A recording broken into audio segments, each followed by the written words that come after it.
officer was injured after an assault during a traffic stop in Roebuck. The two suspects involved are both in police custody tonight. The officer is still at UAB Hospital. WIAT 42 News reporter Alex Finney joins us with the very latest on this developing story.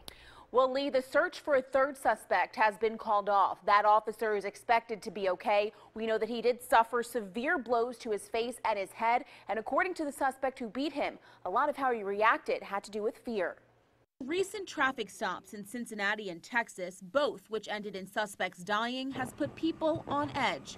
District Attorney Brandon Falls attributes some of the suspects' reaction to him being scared. My understanding is that he just, because of what was going on around the country, he felt like he had to act in an aggressive manner. The suspect who beat the officer told police in a statement that he acted out of fear and his mistrust for police.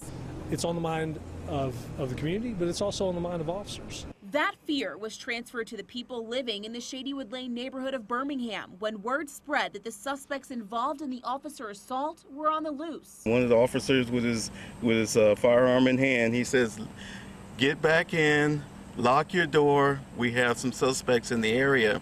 The officer, who was expected to make a full recovery, was hit with such force that it knocked him unconscious. My information that I have at this point is that he took his gun from him and hit him several times with the gun, in fact hitting him until he stopped moving. Many officer-involved shootings have taken center stage nationwide in recent months.